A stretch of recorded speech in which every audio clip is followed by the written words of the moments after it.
Ito ang Presidential Broadcast Service. Radyo Pilipinas. Radyo Publiko ng Bagong Pilipinas para sa Bagong Pilipino. Naghahatid ng mahahalagang balita at impormasyon na guugnay ng pamahalaan sa sambayanan. Tulay sa himpapawid ng serbisyo publiko. Radyo Pilipinas. Radyo Publiko. Ang boses ng Pangulo sa Iloilo. Radyo Pilipinas. 585 AM. Oras sa Radyo Pilipinas, Philippines Standard Time, las 9:03 sa atin.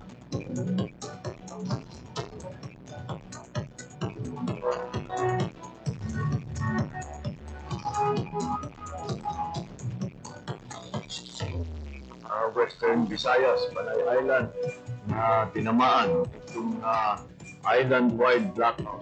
Ang pagsulot muli sa mga signatories. Sharing ng purpose na ini para sa operation natin. We have that in collaboration with the department. I am again standing up. Mapiktahan ang ina freedom of So, expression. ang Office of Civil Defense naman po, balita, issue, kag iban pa. Diri sa Radyo Publiko.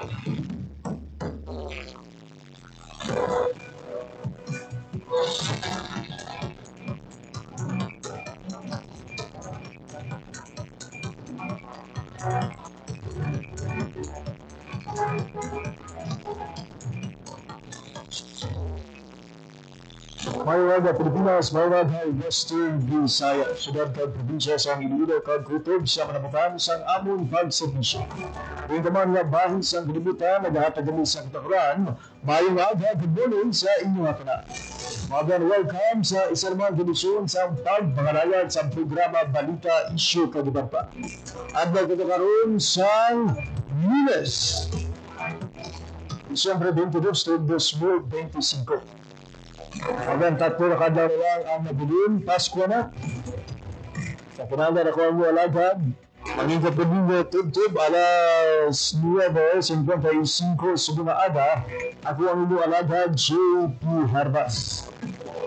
Sa atong mga sukipag palamati all over Western Visayas, marami sa samakla ng PK Capiz Guevara sa Iloilo kag Negros Occidental, maayad-ayod yun nga aga sa inyong tanan. Inatamya tanan sa isang ayad na aga ang tanan ng mga overseas Filipino workers and Filipinos living abroad nag-upload sa ating pagpangalagan online. Ang programa Balita Issue Kaliban pa Maritime Live sa 585 kHz sa isuan sa inyong radyo subuman sa ating official Facebook page ang Radyo Pilipinas Iloilo.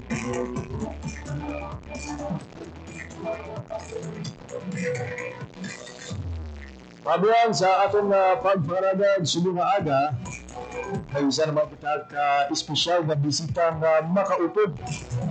Kung sa nagligad na simana atong nagindumdum ang kaadlawa ni Graciano Lopez Haina kung sa diin naging kaupod naton ang isa sa mga giningadlang most outstanding officer sa model students of the Philippines.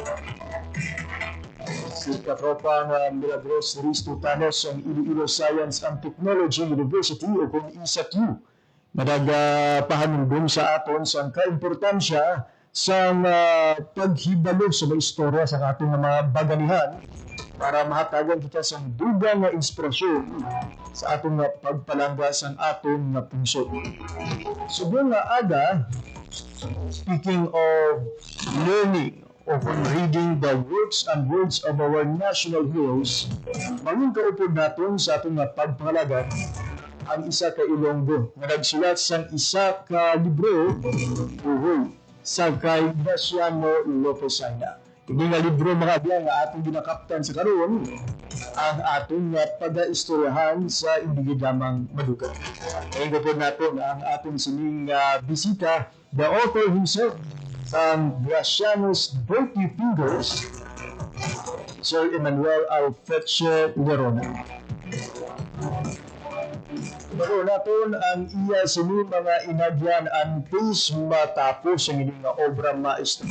Ano bala ang katuluan sa sini nga libro o ano ang mga balantayan sa ating sini nga pagbasa. Ina ang pilalaman sa aton nga pagatubon kag pagapatmaton pagkatapos lamang sang pila ka pahandom.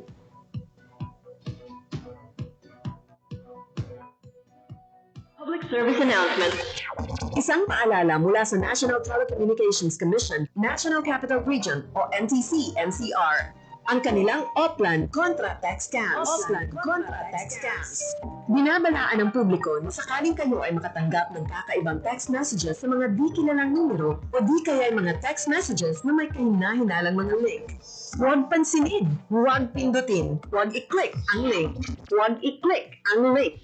Ipagbigay alam agad sa NTC website ntc.gov.ph o kaya isimulat sa kanilang email na contratextcam@gmail.com. Sa mga panahong ito, huwag padaya, maging wais na madla. Makibahagi sa Oplan Contra Text Scam. This is a public service announcement. Public service announcement from PBS, Presidential Broadcast Service, and Radyo Pilipinas.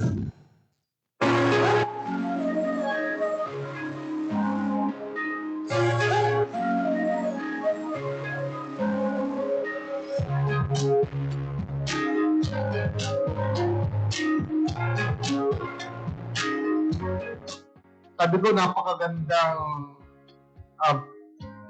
collaboration ito ng ating Radyo Pilipinas as the public radio of the Philippines, sapagkat ang collaboration ay sa pamamagitan ng paglalagay mismo ng isang radio station sa loob ng universidad. Meaning, nasa pusod na kayo where thousands of students ay naririto. And right now, we have a very, very active collaboration sa mga estudyante.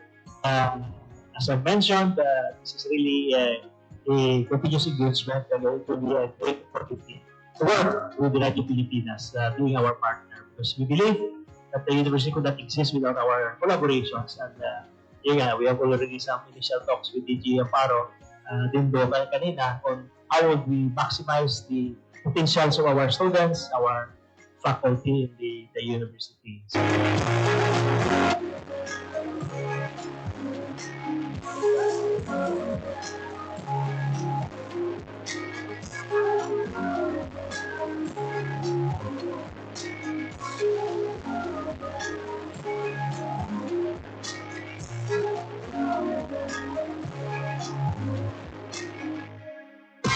Time to celebrate kulturang Pinoy. Tradisyon, musika, sine, literatura, at iba pa. Anything and everything fun and Filipino. Ito ang Pinoy Kultura. One of the fondest memories I have as a kid is riding the jeepney. It made me feel like a king. Dahil ito ang King of the Road. The jeepney or jeep is a cultural symbol that has transported us to school, the office, sa mall, at sa iyong first date. Mura, makulay, at makinis. Yan ang ating jeep.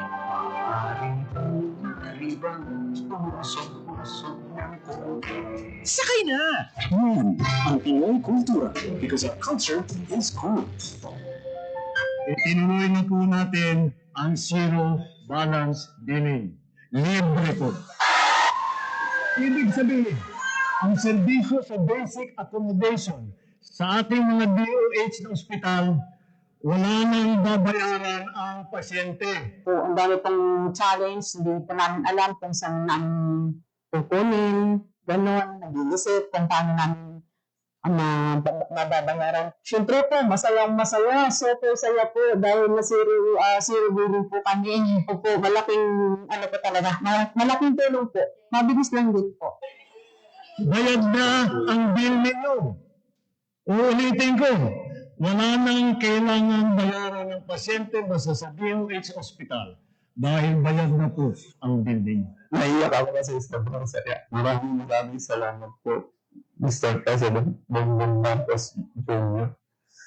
Hindi kami nagkamali ng tamang general.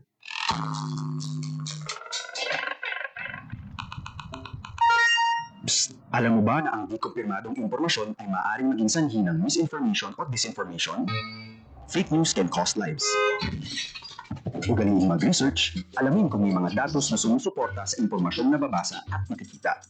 Tiyakin ang katotohanan. Fake news ay labanan. This is a public service announcement by the Presidential Communications Office and the Presidential Broadcast Service. Time to celebrate kulturang Pinoy. Tradisyon, musika, sining, literatura, at iba pa. Anything and everything fun and Filipino. Ito ang Pinoy Kultura. Ikaw ba ay naharana na?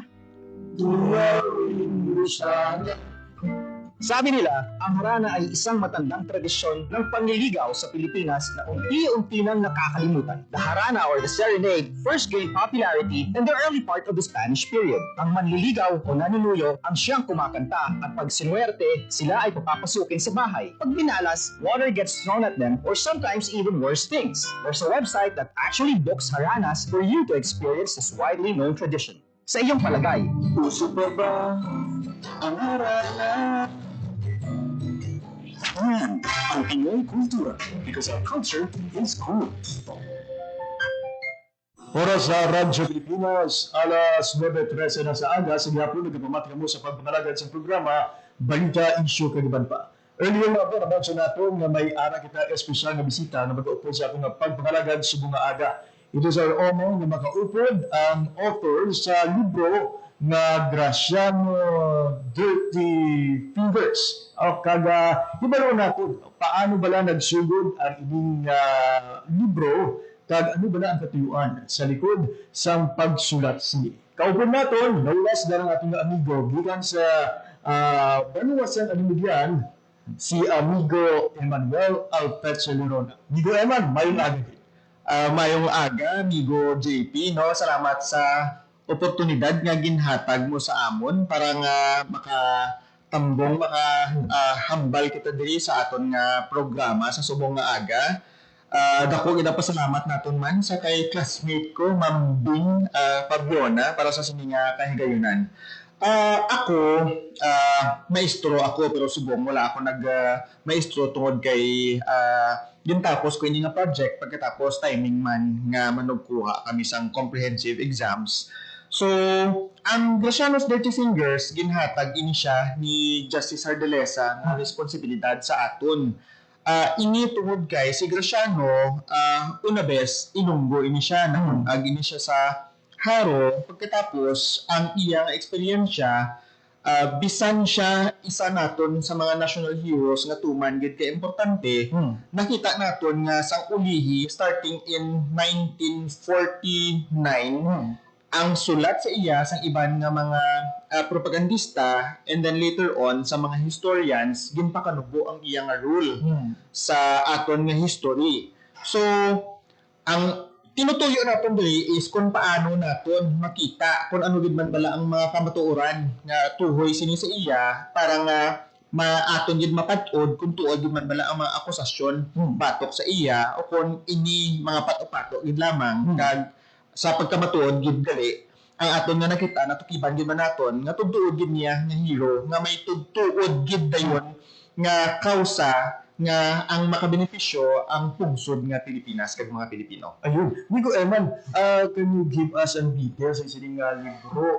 Sang ko ni nagsugod pa ginsugurang mo sulat, ada sing pila ni kapanig ang kaundan sila. Ang aton nga project nagsugod sang October 2023. Ang pagpanakar sa aton ni Justice Ardalesa, ang challenge niya mo na October 2023. A few weeks after that, si Sir Frank, isa sa mga editors naton diri actually, naghatag ini siya sang daw lecture sa UP, sa LP sadto. Ang title sadto is Saving Graciano Lopez Haina. Graciano Lopez Haina. So, iya ginhangkat ang mga Ilonggo nga ano ang aton nga obrahon agud to nga ang reputasyon ni Graciano aton nga mabawi tungod gani kay ang mga ginasulat parte sa iya do hindi na gid manami di balan siya nga higko ang iya nga kamot, damak ni siya nga klase tawo, bugalon, wala preparasyon sa iya mga ginapanghambal, nagapinalagpat kumbaga. Kag amo na ang tahor kag palainom, hindi mo ni siya irresponsable, so to speak. Tungod kay bisan pa may obligasyon siya para sa ila nga kausa magsulat para sa La Solidaridad, kinahanglan pagid kuno siya nga ihatagan mo sang sang ilimnon kag sang kwarta kay palautang siya kuno para nga obrahon niyang iya nga obligasyon. Pero tungod sa ang reputasyon, hindi makita ang pasugot ya. Challenge gani para sa mga Ilonggo, mabawion naton ang tugtuod gidya nga personalidad ni Graciano. Grabe ang pagpakanubo, pagkamanaot sa imahe ni Dr. Graciano Lopez Saina. Sir, para sa mga Ilonggo, ano ka importante na mabasahan ang inyong libro? It's a matter of pride siguro, mahambal nato, no? Nga si Graciano as one of the national figures sa propaganda nga movement, kay gina-consider sila gani isang una, actually amo na siyang isa sa mga argumento diri sa libro.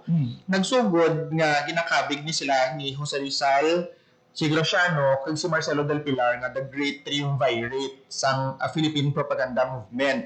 Galing kay tungod nga ginobra-obrahan nila siya sang istorya nga hindi manami, nagwa na ya nga may plano ang iban nga ilisan ini siya kay Mariano Ponce, who was actually also part of the movement dito sa Spain. But all of them, the three of them, aside from Graciano, came after Graciano. Si Graciano actually ang nagsugod, kumbaga, nga magpakita nga kaya sa mga Pilipino batuan ang mga Espanyol dito mismo sa Espanya. May ato naman nga mga nauna pa nga mga Pilipino nga nagkadto dito sa may Spain, pero mga estudyante ni sila, nagasulat ni sila sa libro. There was no effort at all to undermine ang authority sa mga Espanyol dito mismo sa Espanya. Tungod gani siguro kay nahandok sila. It was Graciano who started actually nga going out sa iya nga mga speeches, sa iya nga mga ginapangsulat sa mga different nga mga periodiko dito, who tried to, kumbaga, pagwaon naton ang issue tungod kay kinahanglan nga maintindihan ini sa mga Espanyol man mismo nga ang mga ginaobra sa mga Spanish administrators sa Pilipinas hindi madami. So he brought to the consciousness of the greater na public kung ano ang dapat nga obrahon para nga mas maging progresibo ang Pilipinas during that time. Kasi, Migo Eman, ano ang mga bag-o nga mga nadiscover mo, nga mga makapabag-o man sa atong nga pagkilala kay Graciano Lopez Saina? Si Graciano has always been limited to the idea nga he was the founder of La Solidaridad and one of the siya ang nanging unang editor. Pero ginapakanubo na siya sa iban tungod kay hambal nila gintalikdan niya gani ang kausa sang La Solidaridad. So after only a few months, why gani natuigan, pinagsugod siya February 15, 1889. By November, naglakat na ya ang La Solidaridad, nag-transfer sa Madrid from Barcelona, and then ginbuslan siya dayon ni Marcelo del Pilar. So, tungod sina, abi nila, amo lang ang inubrahan ni Graciano. Wala sila kabalo nga amo nagali. Hindi bala 1889 ang La Solidaridad, 1880 ato na siya naging estudyante siya.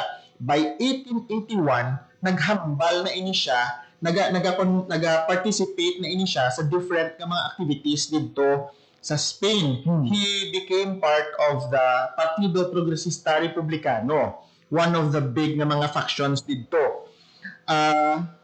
Tungod sina dira, ginhatagan siya sang oportunidad nga maghambal sa atubang sang madamo nga tao, which other Filipinos never had the chance except for example sa kay Pedro Paterno. Kasi Pedro Paterno naghatag ini siya, nag-recite ini siya sang iya nga poem nga Sampaguita sa Ateneo de Madrid.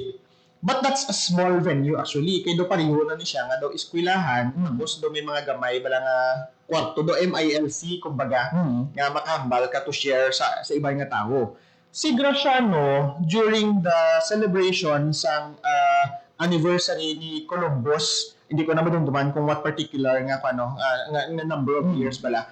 Pero during the celebration of the anniversary of Columbus, nahatagan siya sa oportunidad nga maghambal sa tubang sang madamo nga tao. Ang iya nga venue ang Teatro Real de Madrid. It can seat 3,000 to 5,000 people. For a Filipino, ang makahambal sa ano sina kadamo nga tao is a very very big accomplishment, and no other Filipino propagandista has ever had that chance. So wala kita sina kabalog.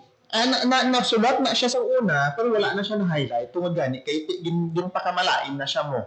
Aside from that, ang abis ang mga Pilipino, I think ang aton nga mga utod nga mga mason, no, gahambal ni sila nga ang ilang nga founder, ang biggest nga founder nila si Marcelo del Pilar. But actually, ang pinakauna nga membro nga Indio-Filipino nga mason si Graciano, tapos siya man ang nanging una nga may pinakataas nga ranggo before nanging officer si Marcelo del Pilar. Ayun. Thank you for being an eye-opener sa atin, sir. No, naandam din man to. For sure, ang mayon ang pagkakilala sa mga madamo ngayon.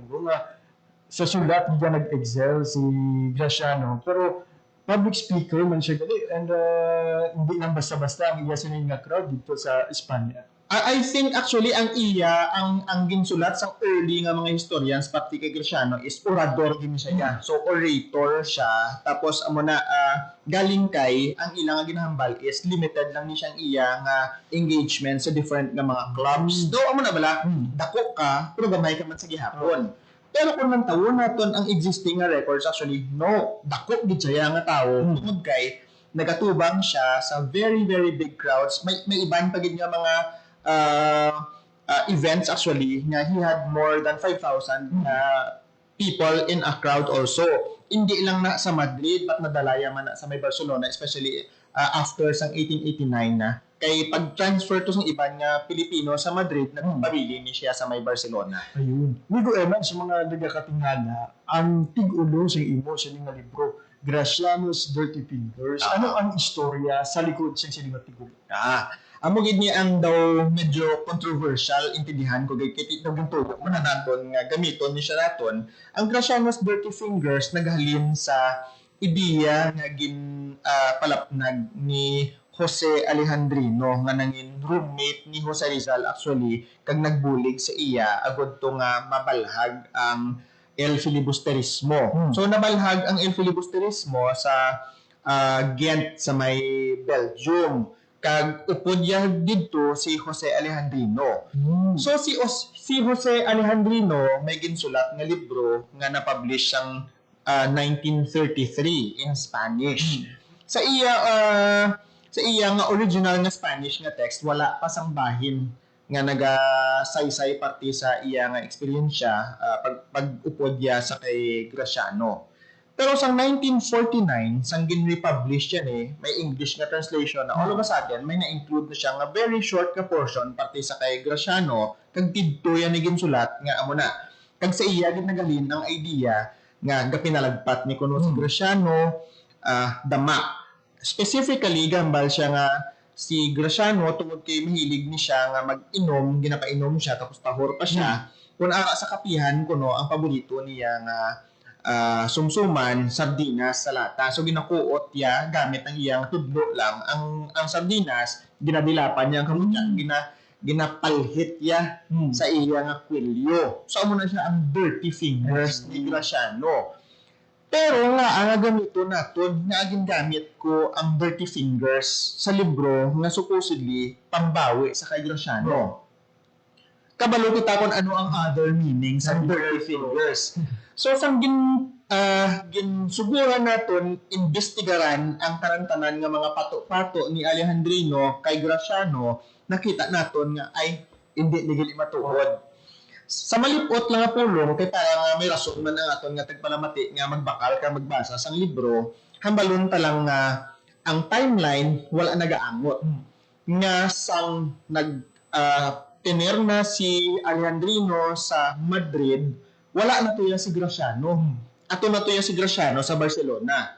Ang mga ginapanghambal niya nga nagapinalagpat si Graciano sa iya nga speech, it happened way before nag-abot si Alejandrino sa Spain. So hindi na siya tuod nga nakita niya mismo sa iya kagalingon nga mata.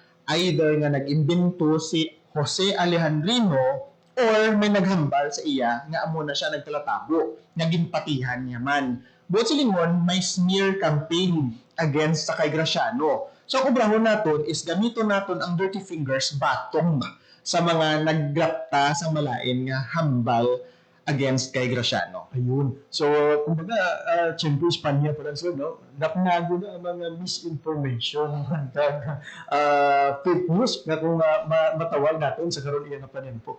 Kag politika man siguro, may ara man siguro nga hisaay nga ginatawag tungod kay mas influential ni si Graciano. Ang problema kay Graciano is pigado siya.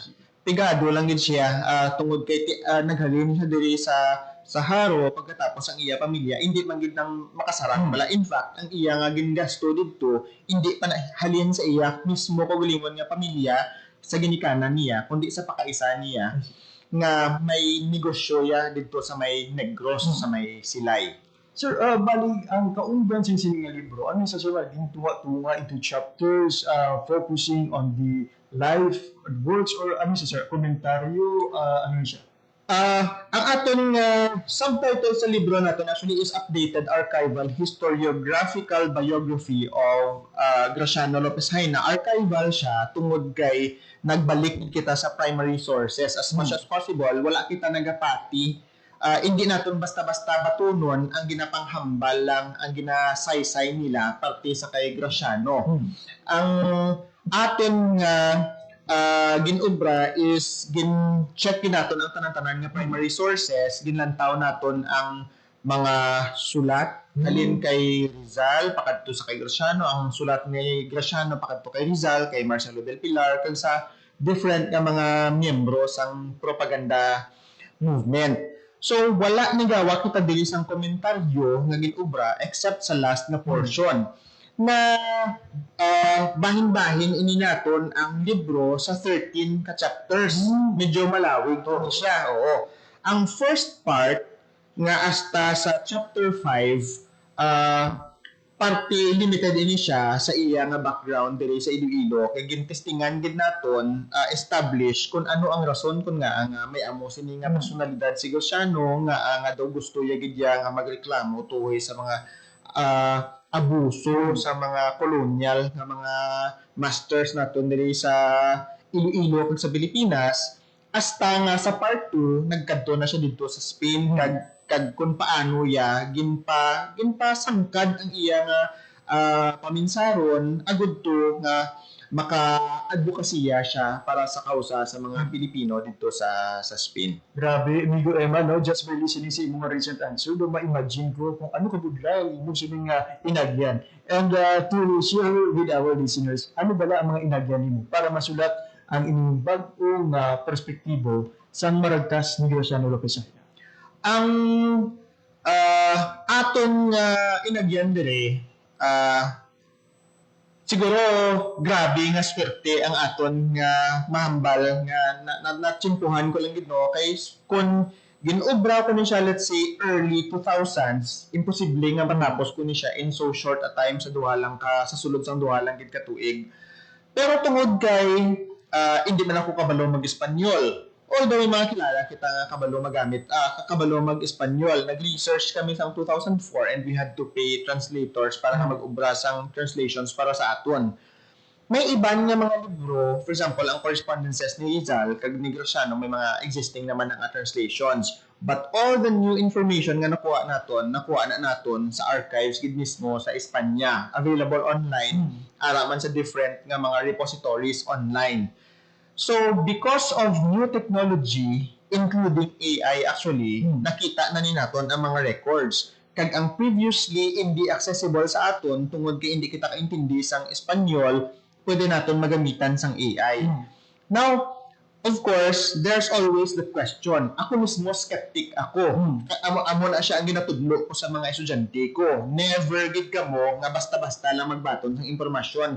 There always has to be some level of fact-checking. Ang ginahatag ni Ayhan sa imo sang AI nga translation tuod gid man ni siya. Is there a way nga ma-validate mo ni siya using some existing records? So ang ginobra ko is ang existing nga mga translations, gin-check ko ang iya nga original nga Spanish nga text, gin-feed ko siya sa AI, gin-pa-translate ko siya, tapos i-counter-check mo siya using ang established nga mga translations. And nakita naton katas-taas ang likelihood nga sakto siya. In fact, using AI, makita naton ang layers nga kung kaisa, gina-soften sang translator sa una, may euphemisms, kumbaga. So, ang undertones, kung kaisa, nga sarcastic ang iya nga tono, nga do medyo hikay siya, nga medyo bastos ni siya gali, mga mo sina, matuhaw na siya kung gamitan mo siya sa nagkalain-lain nga programs. So, you do it not only once, you do it several times to make sure na wala sang nagbago sa meaning niya. So, amo na siya, kaliwat-liwat ang aton nga ginobra para lang nga may integrity ang aton nga translation. So, swerte kita tungod kami nag-exist nga new technology subong, particularly ang internet mismo itself and ang aton of course nga AI para mag-assist sa aton nga mag-obra sini. Kinahanglan lang gid nga ikaw mismo nga researcher maid-id ka maglantaw sang tanan-tanan nga detalye nga ang ginabalik sa imo is based on the primary source actually. Kay karon kung mag-rely kita sa AI, then why mo na ginobra ang imo obligasyon bilang researcher. So, naglabot man sa punto nga nagbisita ka pa sa Espanya just for to finish this book. Ginhatagan kita actually ni Justice Arderesa sang oportunidad nga makakadto sa Spain para nga mag-check sang iban dito nga mga archives. And I'm really happy nga ang isa sa napatod ko dito actually kay nakabisita gid ako sa patio kung sa diin nga nalubong si Graciano. So, the day before ako nagkadto sa patio, tungod kay may ara na akong record kung sa diin siya napatay mo. May ara siya nga daw death certificate nakita naton. Ang isa pa gali nga bago nga natukiban naton is wala na patay sa tuberculosis. Hindi TB ang ginkamatay ni Graciano kundi arteriosclerosis, so may heart disease siya. Okay? So, dito sa iyang record, ang nakabutang, napatay siya nga nagaisahanon lang sa Calle Clot ang una-una ko nga nakita. Tungod kay handwritten na siya mo. Doon tilambib pa kung tawgon naton. So, sa tilambib nga to, Calle Clot ang aton nga nakita. Nagbisita ako dito sa Calle Clot nga na para nga pang-picturean ko ang tsura sa mga balay nga nabilian nga halin pa sang 1800s. So, lipay na po. Pag the following day, sa nagbisita ako dito sa patio, nagpamangkot ako, bisan Sunday to siya, may staff dito sila dito, tapos kin-check niya sa iya nga computer. Ang balya, hindi na Calle Clot, it's Calle Debot. Okay, so instead of C, B siya gali, ang CL, ito nga panulukan ko, B to siya gali. So, dito, napatod din natin nga ang record niya is sa Calle Debot gali, hindi sa Calle Clot. So wala ko na nakadtuan ang Calle Debot nga na tungod kay the following afternoon nag-travel na naman ako pakadto sa Valencia. Sir, may mga may nagamba sa una nga never pa na-discover ang remains ni Graciano. Pero sir, na-mention mo nakakadto ka sa cemetery kung saan siya ginlubong. May specific dito sa area na dito gid-mention natin. Sige. I-clarify natin ina siya no. Ang area kung sa diin nalubong si Graciano is as big as a football field. Okay? So, napalibutan ina siya sang barbukid. Batog na siya tungod kay sang una ginakuhaan nila sang mga bato ang ginagamit for construction. That's why nga it's called nga pedrera. So, pedro, stone. So, gagamay na sila sang mga bato dito. Tapos, ang dough flat nga sa tunga, amo na siya gingamit nila nga lulubngan. So, paglubong sina sa iya actually, unmarked ina siya.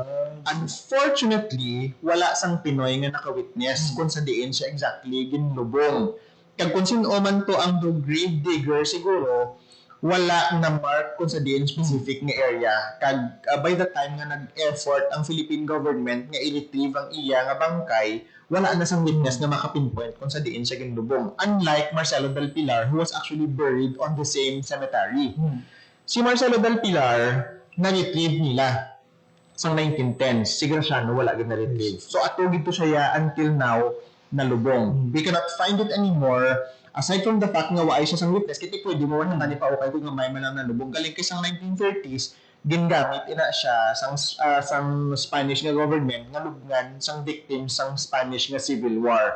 So there are thousands nga nalubong nila probably on top of the remains of Graciano. So medyo impossible na ina siya nga ma-retrieve naton. Ayun. And ina sir, na-mention man the reason. Ani na siya na-mention naton ni siya diri sa aton nga libro. Ka-amazing, no? Kandamon sa mga interesting topics sa mga Graciano Lopisana. So sa mga kultura natin, look forward na ang pagbakal at ang pag-secure sa kopya sa sining na libro. And sir, ano naman ang imo sining estilo sa research? Ano ang pinalain sa ibang na nagsulat man sa una na nangod kay Graciano Lopisana? Maghambal kita nga estilo, siguro di medyo mabudlay ina i-describe, except nga, as much as possible, ginlimit naton ang interpretive ka side. Interpretive nga, kumbaga, may makita kita nga datos, ano ang aton nga interpretation. As much as possible, we allow the data nga nakita naton, gintahi naton siya. So, we tried as much as possible to be factual. Although, hambalo ni siya sa mga maestro kung subong sa literature nga there is no such thing as 100% objectivity. Pero, in a way, that's counter-movement sa madamo na nga mga ginpang sulat against kay Graciano nga they relied more on their interpretation rather than on the presentation of facts. So, as much as possible, kung limit ko ang kawalingon ko to laying down the facts and allow the readers to interpret for themselves whether sakto ini siya or hindi. So, kung i-counter-check mo against sa existing nga iban nga mga authoritative nga text, for example, ang The Propaganda Movement ni Father John Schumacher, sa diin ini siya masulod. Compatible bala ini siya or ginadeny ko nga ang facts nga ginatag niya dito insakto. Kung chikon ko, actually, sunod siya gihapon. Hindi to sala ang ginpanghambal niya. But, ang interpretation niya, malain na kung mabasa mo ang bag-o naton nga ginsulat na niya. Tungod kay, may mga detalye siya nga gin-miss niya, nga once nga makita mong ay huuno, amo ni siya galiwaya ni mamit lang, then, ang interpretation mo bilang reader, hambal nga ay huugali.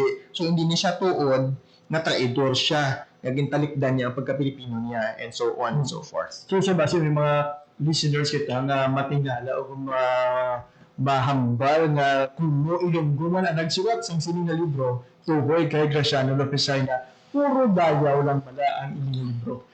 Ang term sa amo sina nga klase panulat pandi sa biography is hagiographic na siya nga writing nang pareho ba lang nagadayaw ikaw sa santo kag santa. So masulat ikaw parte sa santo kag santa nang ang tinutuyo mo is para dayawon siya. Si Graciano hindi ni siya santos. Hindi ni siya masiling naton nga limpyo. In fact, kung kain siya sang kadamaan sa nangin mga kaupod niya, tungod kay wala nila naintindihan kung ano gid ang kausang ginpakigbato niya. Ini tungod kay siya ang first nga revolutionary, openly revolutionary. Si Rizal acknowledged his revolutionary spirit. The other writers actually also acknowledged his revolutionary spirit, but they didn't like his revolutionary spirit. If I may, sa subong interpretation ko na ni, if I may conjecture, it's very possible na tungod kay ang La Solidaridad nakalabot diri sa Pilipinas kay ginapang-distribute na siya sa nanging future nga mga miyembro sa katipunan, base si Graciano pa ang naka-impluwensya kun nga ang Sanday Andres Bonifacio dito nila nakuha ang idea nga kung hindi pag-ipakigbato sa mga Pilipino ang ila kaugalingon nga rights, hindi na paghihatag sa Spain, then the only nga way para nga ma-achieve nila ang ilang liberty, ang freedom, is by revolution. Where did that idea come from? That's from Graciano. The first to elaborate on that idea is Graciano, not Rizal, not Marcelo del Pilar. Kaya reformist ini sila. Although, of course, tungod kay disillusion na sila sa ulihi, medyo nagbago man ang ilang pinsar, but the first to enunciate the idea, si Graciano. And sa mga nagkakatingala pagid, aside from Graciano's Dirty Fingers sa Migo Eman, may mga libro ka na nasulat nila. This is my first na book actually kay do medyo lain-lain ang aton nga field of interest no. Pero research gidya palangga ko gidya ang mag-research. Ang first nga ginobra ko nga historical, gapasalamat gid ako kay Sir John Barrios nga taga-Hanglan ini siya. Kay ginpabulig ako mag-obra sang research sa the founding of Kalibo. Sa Kalibo sa Aklan. So that was my first job out of college actually. Kag sa pagkamatuod lang ang mga gin-adventurar ko dili sa libro nga ini ang idea nga nakuha ko sa ginobra ko sa research namon sa una tungod kay ang una kong ginobra sadto was to email sa different nga mga institutions sa Spain. That was medyo bago pa sa aton ang internet. That was like 5 years after. Around 1999 lang nag-mainstream ang email mo. I had my first nga Yahoo mail na account 1999, first year na college. So 5 years after, dito ko nagsugod, abang i-check ko, may mga email na sa Spain. Nag-inquire ako parti sa Banwasang Kalibo. Lo and behold, natingala, nakibot ako. Nagasabat sila. So naghatag may mga mapa, patungagin panghatagan sa akon sa una. So naobra naton to ang manuscript sang founding of Kalibo. In fact, na-establish naton kung ano gid ang date of the founding of Kalibo tungod sa itong research, no? So, because of that, medyo mas nagdako ang akon nga kumpiyansa nga kaya ko ni siya ang mag-obra sang amo sini nga libro. But aside from writing, doing research, naga-filmmaker pag kita, no? So, ang aton nga filmmaking is also very reliant on research para nga mas reliable also ang gina-present naton nga dato sa aton nga mga tagtanaw. Migo Eman, ano ang mga challenge sa ating mga tagpanamati para mas mapasangkad pag ang ating pagkilala kay Graciano Lopez? Amo ina ang daw challenge man gid nga tutuod gid, no, kay ginobra na naton ini nga libro pero kulang gid siya katama sa isip-isipon mo kung nagsugod kung nagbalhag si Jose Alejandrino sang iya nga daw bad rap parte kay Graciano sang 1949. That's more than 70 years ago. 75 years in fact. Nagtindog na siya ang amo nga panulukan sang mga readers kay Graciano nga wala gid sang may nagbato sa iya. Anong ibato nila sa kay Jose Alejandrino? Kay ang claim niya gani is that kaupod niya si Graciano dito sa Spain.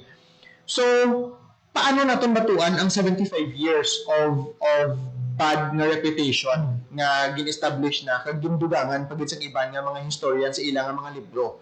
Di syempre kinahanglan magkampanya gid kita pati kay Graciano. Ang libro unfortunately gamay na lang gid man ang nagabasa. So we need to have more popular na forms.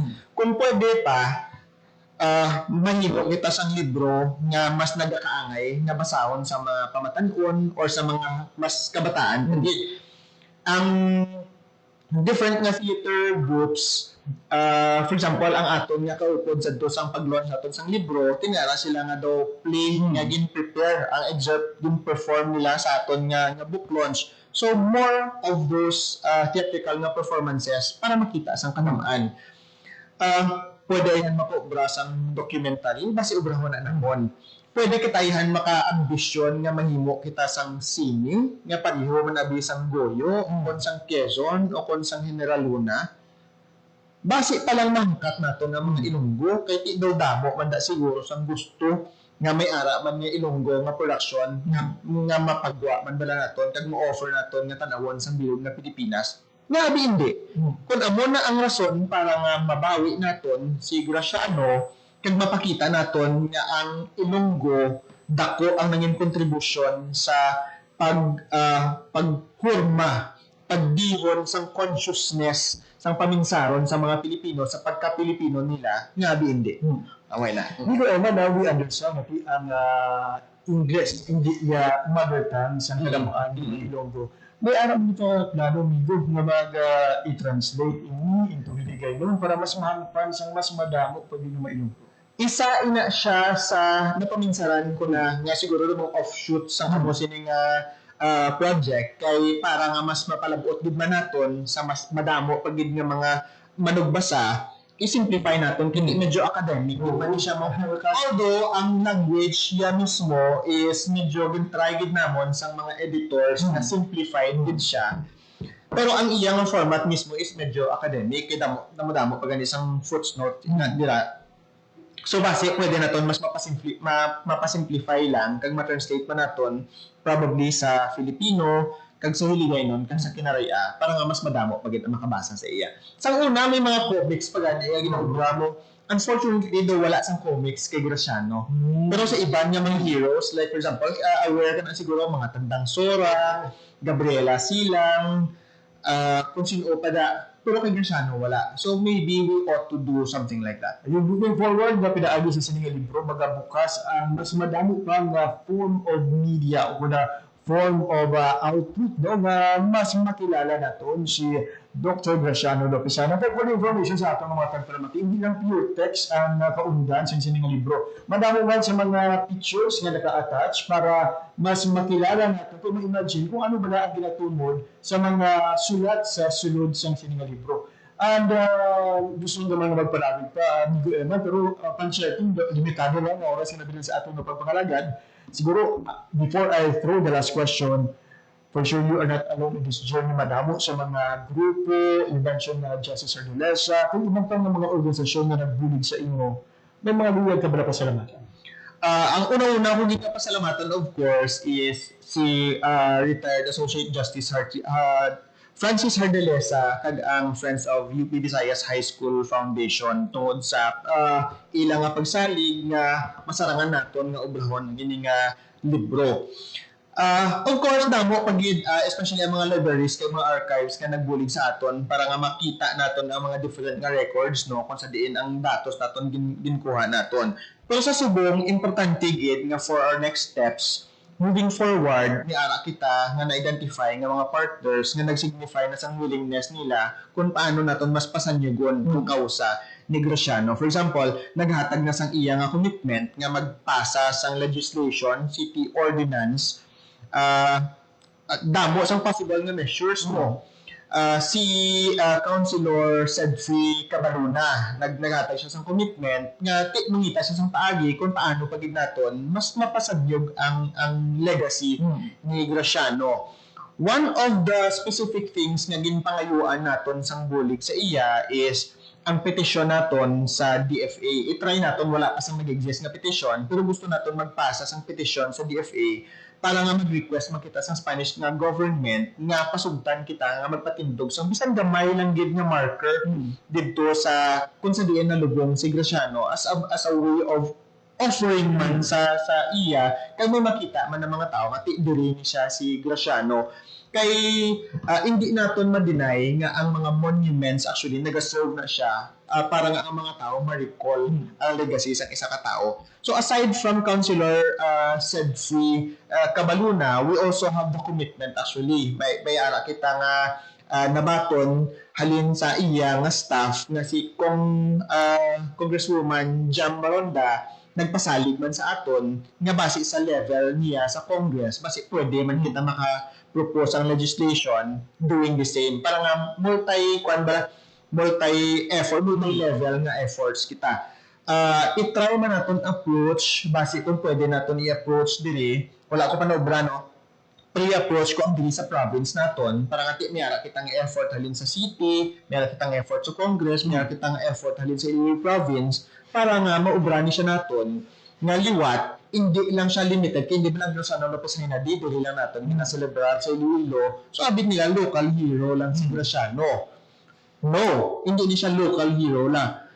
Local hero lang. Hero din siya, national hero ini siya si Graciano. So dapat consolidated ang efforts naton para nga mabalik din siya naton offer naton sa bilog ng Pilipinas. And yung ginalook forward ko, mga kabay, no? As mentioned, Sir Kaina, may ara sa mga additional platforms to highlight the story of Dr. Graciano Lopez Ayla.